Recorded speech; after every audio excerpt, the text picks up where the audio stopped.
ദുർഗക്കുട്ടി എന്തോ നല്ല എൻജോയ് ചെയ്ത് പാടുന്നുണ്ടേ. ഇപ്പം കൊഞ്ചി കഴിഞ്ഞിട്ട് അവള് വെയിറ്റ് ചെയ്യും ഇങ്ങനെ തലയാട്ടി രണ്ട് രണ്ട് രണ്ട് അതിനുള്ള gap ഉണ്ട് അവിടെ. അതെ അതെ കരയല്ലേ മിഴികൾ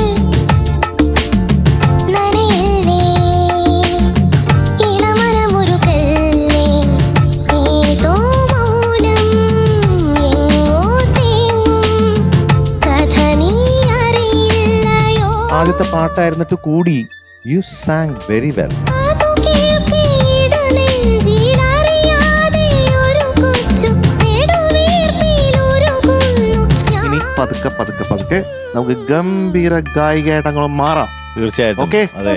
നമ്മുടെ ഒരു സംഗീത വിദ്യാലയം കൂടെയാണ് ഇവിടെ അല്ലേ. നമ്മൾ ഇവിടെ നിന്ന് ഒരുപാട് കാര്യങ്ങൾ എത്രയോ കുഞ്ഞുങ്ങൾ ഇവിടെ നിന്ന് പഠിച്ചു പോയിട്ടുണ്ട്.